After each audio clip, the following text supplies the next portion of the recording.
الحمد لله نحمده ونستعينه ونستغفره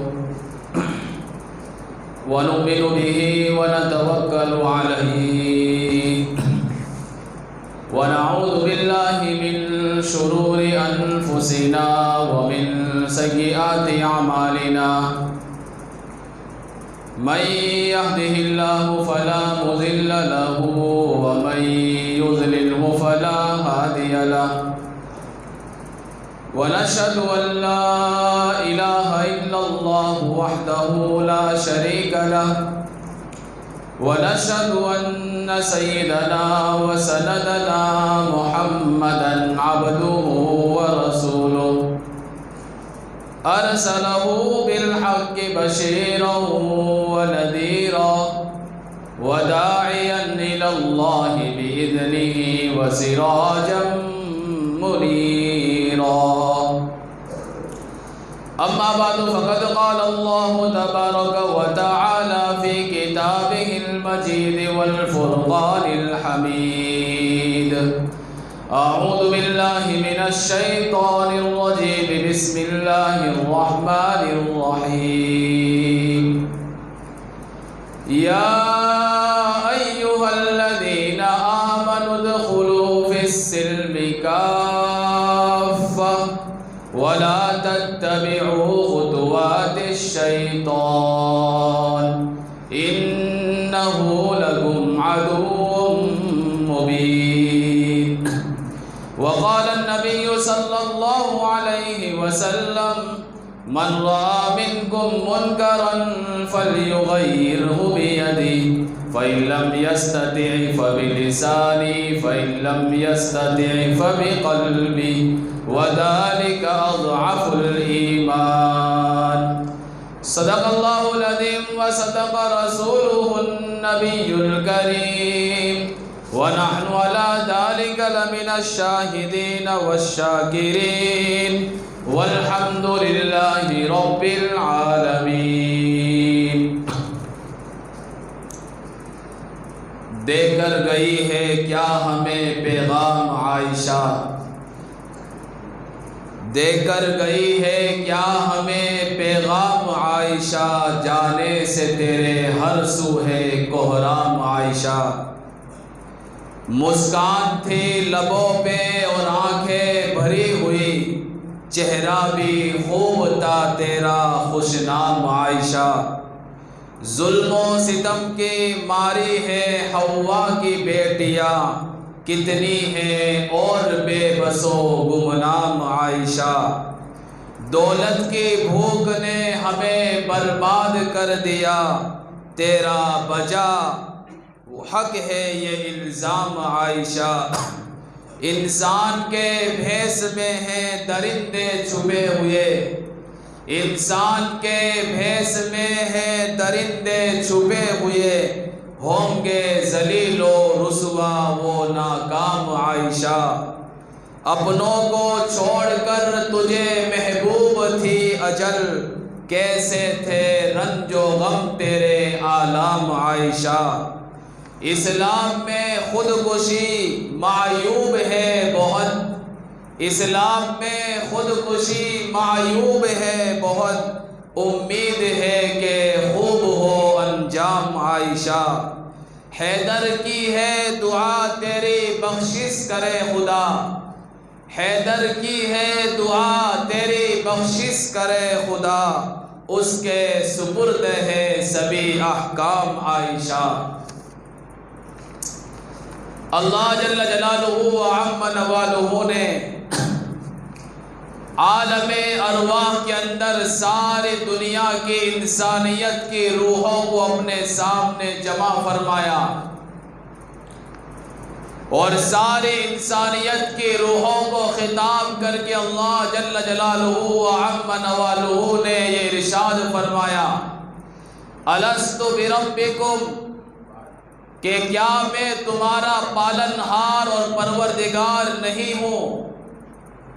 تو ساری روحوں نے بیک زباں ہو کر یوں کہا قالوا بلا کیوں نہیں آپ ہی ہمارے پروردگار ہیں، پالنہار ہیں، آپ ہی خالق و مالک ہیں، حیات و موت کے آپ مالک ہیں۔ یہ پیغام دینے کے بعد اور یہ سبق پڑھانے کے بعد اللہ تعالیٰ نے ساری انسانیت کو اس دنیا میں بھیجا اور بسایا،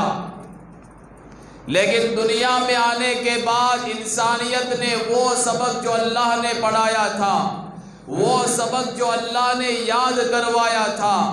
اس دنیا کی رنگریلیوں کو دیکھ کر انسان وہ سبق بھول گیا۔ تو پھر اللہ اپنی انسانیت کو وہ سبق یاد کرانے کے لیے موقع بموقع ایسے واقعات رونما کرواتے ہیں تاکہ ان واقعات کو دیکھ کر، ان حادثات کا مشاہدہ کر کے انسانیت اپنا بھولا ہوا سبق یاد کر لے۔ اور نبی کریم صلی اللہ علیہ وسلم نے جو اسے راہ حق دکھائی تھی، جو سیدھا راستہ دکھایا تھا، اس پر پھر وہ لوٹ کر آ جائیں اور راہ حق پر گامزن ہونا شروع کر دے۔ اس لیے اللہ نے ایسے زمانے کے اندر جب جہیز کی لعنت امت میں بڑھتی چلی گئی اور غریب لڑکیاں اپنی شادیوں کے انتظار میں بیٹھی رہ گئی، اور وہ غریب باپ جب اس کے گھر میں بچی پیدا ہوتی ہے تو وہ بچی کی پیدائش کے ساتھ ہی ایک ایک پیسہ اکٹھا کرنا شروع کر دیتا ہے، ایک ایک روپیہ جوڑنا شروع کر دیتا ہے۔ آپ اس کے گھر میں جا کر دیکھو، وہ مٹکے کا پانی پی رہا ہوگا، لیکن اسی گھر میں ایک کونے کے اندر جو ہے پیٹی پہ ایک فریج رکھا ہوا ہوگا۔ اس غریب باپ سے پوچھو کہ اے بڑے میاں، آپ کیوں مٹکے کا پانی پیتے ہیں حالانکہ اتنی شدت کی گرمی ہے، تیرے گھر میں یہ پیٹی پہ ایک فریج پڑا ہوا ہے، اس کا استعمال تو کیوں نہیں کرتا؟ اس غریب باپ کے دل سے ایک آہ نکلتی ہے اور وہ اپنی آنکھوں میں آنسو لا کر کہتا ہے کہ میرے گھر میں میری بچی آ گئی ہے، جوانی کی دہلیز پر قدم رکھنے جا رہی ہے، اس لیے مجھے اس کے جہیز کا سامان ابھی سے کرنا پڑے گا۔ یہ فریج تو میں اپنی بچی کی شادی کے اوپر اسے جہیز کے طور پر دوں گا۔ جب ایسا سماج بن جائے اور سماج میں غریب بچی کا یہ حال بن جائے تو پھر دنیا کے اندر کبھی عائشہ کے نام پر واقعہ پیش آتا ہے اور وہ سابرمتی کے جو ہے کنارے کے اوپر کھڑے ہو کر بے حس سماج کو جھنجھوڑتی ہے۔ وہ سماج جب اس پر ظلم و ستم کے پہاڑ توڑے جا رہے تھے تو وہ جاہل بن چکی تھی، وہ بے حس بن چکی تھی، وہ عائشہ کی آواز سننے کے لیے تیار نہیں تھی۔ تو پھر وہ عائشہ کھڑی ہوتی ہے اور سابرمتی ندی کے کنارے کے اوپر کھڑے ہو کر ساری دنیا کے حصدار مسلمانوں کو پیغام دے کر جاتی ہے اور ان امیر مالداروں کو پیغام دے کر جاتی ہے کہ اگر تمہیں آنکھیں کھولنا ہے تو ابھی کھول لو۔ آج ایک عائشہ سابرمتی ندی کے کنارے پانی میں غوطہ لگا کر اپنی جان اس نے سپرد کر دی ہے، کل تمہارے گھر میں بھی ایسی عائشہ پیدا ہوگی، وہ کئی ایسا قدم نہ اٹھا لے۔ اس لیے اس نے سماج کے سامنے ایک دھڑکتا ہوا پیغام دیا، اپنے دل کی درد مندانہ پیغام دیا اور انسانوں کو جھنجھوڑا۔ وہ پیغام کیا تھا؟ بہت سارے لوگوں نے اسے دیکھا ہے، لیکن آج منبر رسول کے پاس کھڑے ہو کر وہ پیغام میں آپ کو سنانا چاہتا ہوں۔ اس کی زبان کے اندر وہ سماج کو جھنجھوڑتے ہوئے، مسکان اپنے چہروں پر لیے ہوئے، لیکن تھوڑی دیر میں اس کا چہرہ جو ہے جگمگاتا ہے، لیکن دوسرے ہی لمحے اس کا چہرہ ایموشنل والا بن جاتا ہے، اس کی آنکھیں ڈبڈبا جاتی ہے اور آنکھوں سے آنسو بہنے کی تیاری ہوتی ہے۔ وہ بڑی ہمت کے ساتھ اپنے آنسوؤں کو روک لیتی ہے اور بڑے پیارے انداز میں کہتی ہے، ہیلو السلام علیکم، میرا نام عائشہ عارف خان ہے۔ آگے وہ کیا کہتی ہے؟ میں جو کچھ بھی کرنے جا رہی ہوں وہ کسی کے زور اور دباؤ میں نہیں کرنے جا رہی ہوں، اپنی مرضی سے کرنا چاہتی ہوں، اس میں کسی کا زور اور دباؤ نہیں ہے۔ کیا کہیں، یوں سمجھ لیجئے خدا کی دی ہوئی زندگی اتنی ہی تھی اور مجھے اتنی زندگی بہت سکون والی ملی۔ اور پیارے ابا جان، کب تک لڑو گے اپنوں سے؟ کیس وڈرول کر دو۔ عائشہ لڑائیوں کے لیے نہیں بنی ہے، اپنی زندگی تو بس یہیں تک ہے۔ میں خوش ہوں کہ اب اللہ سے ملوں گی، انہیں کہوں گی میرے سے غلطی کہاں رہ گئی۔ ماں باپ بھی اچھے ملے، دوست احباب بھی بہت اچھے ملے، لیکن شاید کمی رہ گئی مجھ میں یا شاید تقدیر میں۔ بس خوش رہنا چاہتی ہوں، اللہ سے دعا کرتی ہوں کہ اب دوبارہ انسانوں کی شکل نہ دکھائے۔ اے پیاری سی ندی، دعا کرتے ہیں کہ یہ مجھے اپنے آپ میں سنبھالے، اور میری پیٹھ پیچھے جو بھی ہو پلیز زیادہ بکھیڑا مت کرنا۔ میں ہواؤں کی طرح ہوں، بس بہنا چاہتی ہوں اور بہتے رہنا چاہتی ہوں، کسی کے لیے مت رکنا، اور مجھے دعاؤں میں یاد رکھنا، شاید جنت ملے یا نہ ملے۔ یہ وہ پیغام تھا جو عائشہ عارف خان نے اس دنیا کے انسانوں کو دیا ہے۔ میں تصورات میں اور خیالات میں عائشہ سے کہوں گا کہ عائشہ، رسول اللہ کی امت کی بیٹی عائشہ، مسلمانوں کی سب سے عظیم ماں کے ہم نام عائشہ، پڑھی لکھی عائشہ، ہنستے ہنستے موت کے کنویں میں کود جانے والی عائشہ، یہ تم نے کیا کر دیا؟ تم دنیا کے منہ پر تھوک کر فرار ہو گئی، اب تمہیں دنیا پکڑے بھی تو کیسے؟ اپنی توہین کا بدلہ تم سے لے تو بھی کیسے؟ تم تو ہاتھ آنے سے رہی۔ عائشہ، یہ سماج بڑا ظالم ہے، یہ سماج اتنا نالائق اور ظالم ہے کہ جب یہ آئینے کے اندر اپنا چہرہ دیکھتے ہیں اور آئینہ انہیں اپنے دھبے اور داغ دکھاتا ہے تو یہ آئینے کو یہ اپنے منہ کے دھبے صاف کرنے کے بجائے یہ آئینے پر پتھر مارتے ہیں۔ اور یہ سماج تو اتنا بڑا ظالم ہے کہ وہ تیرا واقعہ سننے کے بعد، تیرا درد مندانہ حادثہ پیش آنے کے بعد ہونا تو یہ چاہیے تھا کہ وہ دوسری عائشہ کو بچانے کی فکر کرتے، اپنے گھروں اور اپنے خاندانوں سے جہیز کی لعنت کو ملیا میٹ کرنے کا ارادہ کرتے۔ وہ تیرے خودکشی کرنے کے بعد سماج کا وہ فرد بھی جس سے الحمد شریف کی صورت بھی نہیں آتی، وہ مفتی بن کر وہ تیری خودکشی کے بعد، تیری آب گھاٹ کے بعد، تیری آتما ہتیا کے بعد وہ تیرے اوپر جہنم کے فتوے لگا رہا ہے اور یہ فتوہ دے رہا ہے کہ تو سیدھی جہنم میں جائے گی۔ ہونا تو یہ چاہیے تھا کہ جب تیرا میسیج سماج کے پاس آیا تو اسے اپنی عائشہ کو بچانے کی فکر کرنا چاہیے تھی۔ جب نوجوان نے تیرے میسیج کو دیکھا تو اسے یہ سوچنا چاہیے تھا کہ آج عائشہ نے یہ قدم اٹھایا ہے،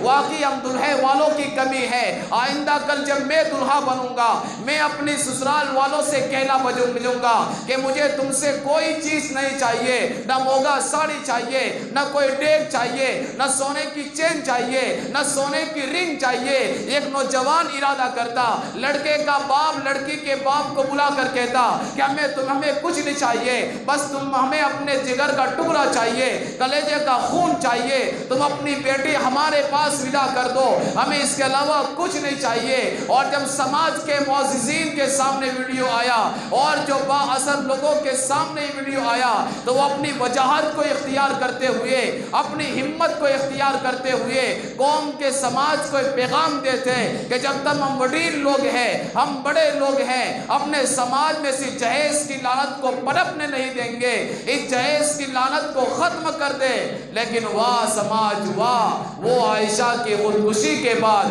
اس پر جہنم کے فتوے لگانے میں مصروف ہے۔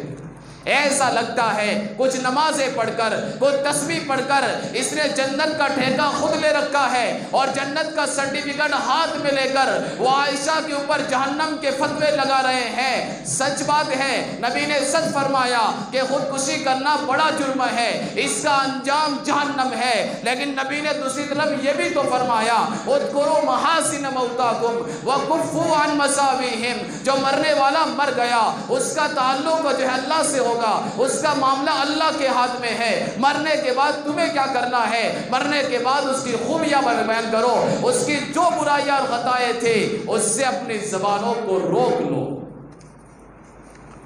عائشہ تو چلی گئی، لیکن اب ہمیں کیا کرنا ہے؟ ہمیں تو اس واقعے کو دیکھ کر ایک پیغام لینا تھا کہ آج ہمارا شہر واقعی جہیز کی لعنت سے جو ہے پاک ابھی ہے، اس لیے ہمیں ابھی اس کا احساس نہیں ہے، لیکن رواج آہستہ آہستہ جڑ پکڑتا ہے،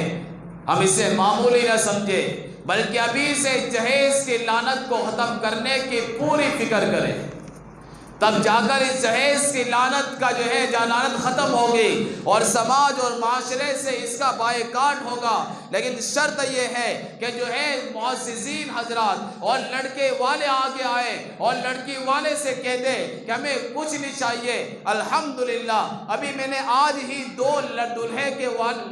دلہے کے ابا جان سے سنا کہ جو ہے اس جمعہ اور آئندہ جمعے میرے لڑکے کی شادی ہے، ہم نے کہہ دیا کہ تم لڑکی والوں سے کچھ نہیں چاہیے۔ تو ایسے لوگ تیار ہو رہے ہیں اور دل پر بوجھ لگے گا، کیونکہ رواج کو ختم کرنا آسان نہیں ہے، بدعات سے مقابلہ کرنا آسان نہیں ہے، بھلائی کی دعوت دینا تو بڑا آسان ہے کہ بھائی نماز میں چلو، لیکن یہ کہنا کہ نماز میں کیوں نہیں آیا یہ بڑی خطرناک بات ہے۔ لہذا امر بالمعروف بڑا آسان کام ہے، نہی عن منکر بڑا مشکل کام ہے۔ لہذا مشکل کام کو اگر سارا سماج مل کر کرے گا تو پھر یہ آسان ہو جائے گا۔ لہذا شادی کے موقع پر ہمیں یہ کرنا ہے کہ ہمیں جو اس جہیز کی لعنت کو ختم کرنا ہے، چاہے وہ کپڑوں کا تبادلہ ہو، چاہے وہ سونے کی چین اور رنگ کا تبادلہ ہو، چاہے وہ ایک دوسرے کے وہاں سے کھانا منگوانے کا رواج ہو، ان رواجوں کو ہمیں ختم کرنا پڑے گا۔ اگر کسی نے اللہ نے وسعت دے رکھی ہے، کسی کو اللہ نے مالداری دے رکھی ہے، تو وہ جو ہے اپنی مالداری میں رہتے ہوئے بھی اللہ کو خوش کر سکتا ہے، نبی کو خوش کر سکتا ہے۔ بس شرط یہ ہے کہ شریعت نے جو حد بتائی ہے اس حد کے اندر وہ رہ کر شادی کی سنت کو ادا کرے۔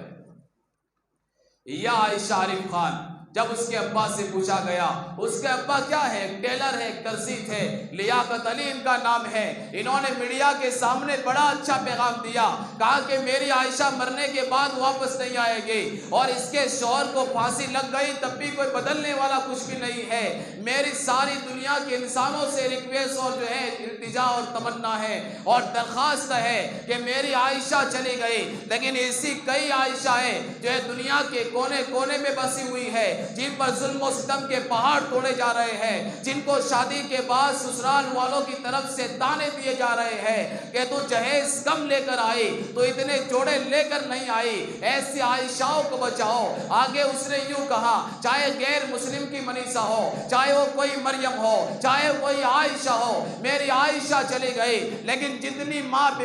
بیٹیاں دنیا میں ہیں وہ ساری میری عائشہ ہے۔ اب تمہاری ذمہ داری ہے کہ ان عائشاؤں کو بچاؤ۔ ابھی یہ واقعہ دردناک واقعہ ہمارے سامنے آیا، ابھی اس کی تحقیقات پوری نہیں ہوئی کہ اورنگ آباد کی زمین سے پھر اور خبر آ گئی کہ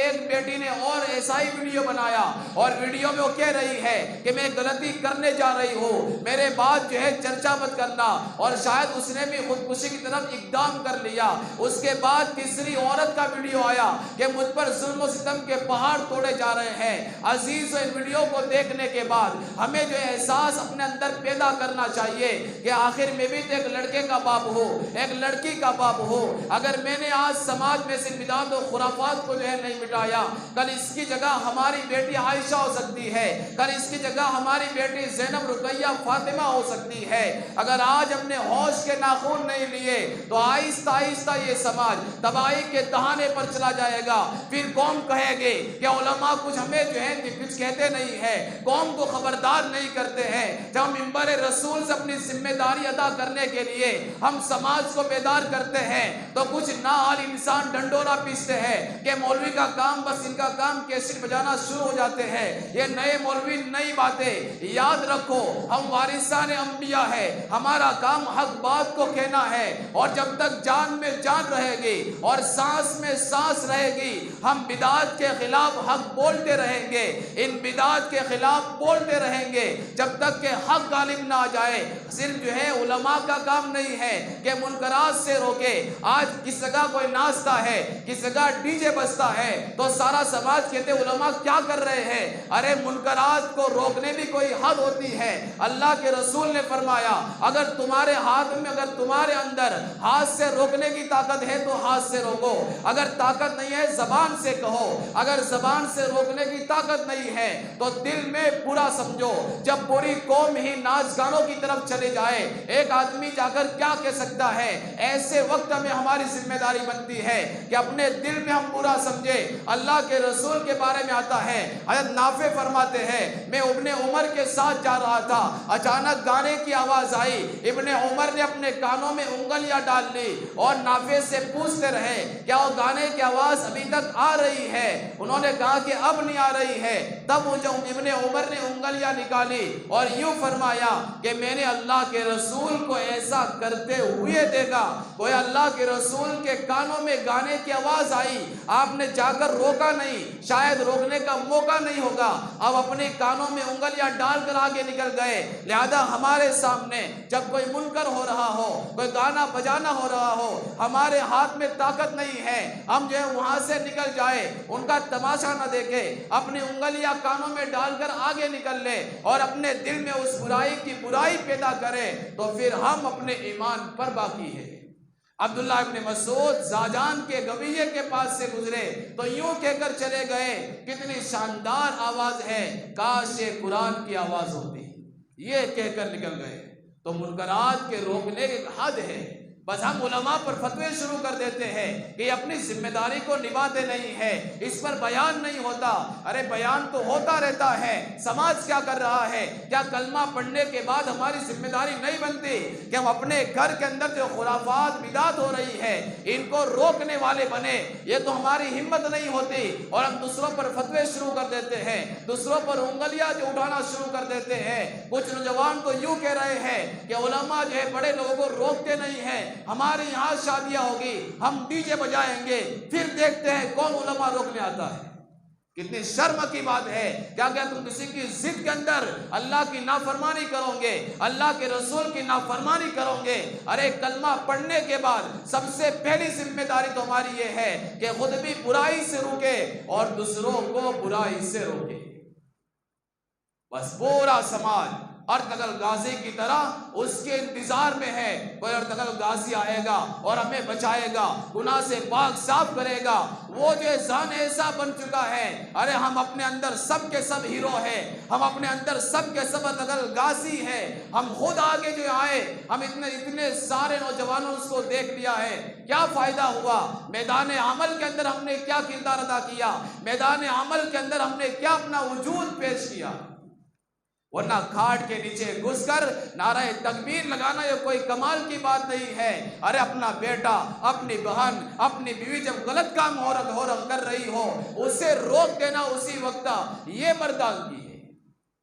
لہذا یہاں سے ارادہ لے کر جائیں کہ شادی کے موقع پر جو بدعات اور خرافات ہوتے ہیں ہمیں ان کو جو ہے روکنا ہے۔ عائشہ کا واقعہ پیش آ گیا، اب جو ہے ہمیں اس سے سبق یہ لینا ہے کہ ہمارے سماج سے یہ لعنت ہمیں ختم کرنا ہے، جہیز کی لعنت ہو یا کوئی اور جو ہے رسم و رواج ہو، اسے ہمیں بند کرنا ہے۔ شادی کے موقع پر جو ہے پٹاخے پھوڑے جاتے ہیں، پٹاخڑے پھوڑے جاتے ہیں، یہ گویا پیسوں کو برباد کرنا ہے۔ دلہا نہیں چاہتا لیکن من چلے دوست جو ہے چھپ چھپا کر لے آتے ہیں اور دلہے کو پتہ نہیں چلتا۔ اس لیے ایسے موقع پر دلہے کو چاہیے کہ ایسے دوست کو دعوت دے جو بھلائی کے کام میں معین مددگار ہو، ایسے دوست کو ہرگز نہ بلائے کہ غلط کام وہ کرے اور ان کے غلط کام کا گناہ دلہے کے کھاتے میں لکھا جائے۔ کیوں؟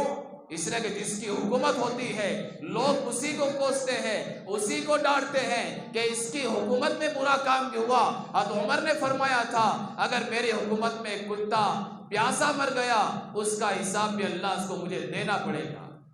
یہ ذمہ داری، اپنے ذمہ داری کا احساس ہم اپنے اندر جو ہے پیدا کریں، اور اس برادری کو چھوڑ کر اگر سمجھ میں نہ آئے، ابھی تک ہمیں احساس نہیں ہوا ہے، اپنی برادری کو چھوڑ کر جو ہماری دوسری برادری ہے آج بھی ان کے گھروں میں جا کر دیکھ لو، آپ کو کونے میں مالیوں کے اوپر نئے نئے برتن، نئے نئے فریج، نئے نئے اے سی آپ کو ملے گی، اور پوچھنا تو یہی جواب دیں گے کہ بیٹے کی شادی کی تاریخ بالکل قریب ہے، اسے دینے کے لیے میں نے سب جمع کیا ہے۔ اگر آج ہم نے مختصر رواج کو نہیں روکا، آئندہ کل بچیوں کی پیدائش پر ایک غریب باپ ماتم منائے گا اور اسے وہی مسل کے رکھ دے گا، اسے پروان بھی نہیں چڑھنے دے گا، بلکہ جیسے ہی معلوم ہوگا کہ ماں کے پیٹ میں بچی ہے وہ اسے ختم کرنے کی پوری کوشش کرے گا۔ لہذا ارادہ کرے کہ جہیز کی لعنت کو، موگا ساڑی کی لعنت کو، جو ہے لڑکی والوں سے دیگے منگوانے کی اس رسم کو ہم ختم کریں گے۔ گلے میں سونے کی چین پہننا، ہاتھ میں سونے کی رنگ پہننا یہ مردوں کے لیے کہاں جائز ہے، اسے بھی ہم ختم کریں تو امید ہے سماج بدعات و خرافات سے انشاءاللہ پاک اور صاف ہوگا۔ اللہ سے دعا ہے کہ جو واقعہ عائشہ کا پیش آیا پھر کبھی پیش نہ آئے، اس لیے کہ ہم جاگ گئے تو انشاءاللہ کبھی پیش نہیں آئے گا۔ اللہ ہمیں کہی سنی باتوں پر عمل کرنے کی توفیق نصیب فرمائے۔ آمین۔ وآخر دعوانا ان الحمدللہ رب العالمین۔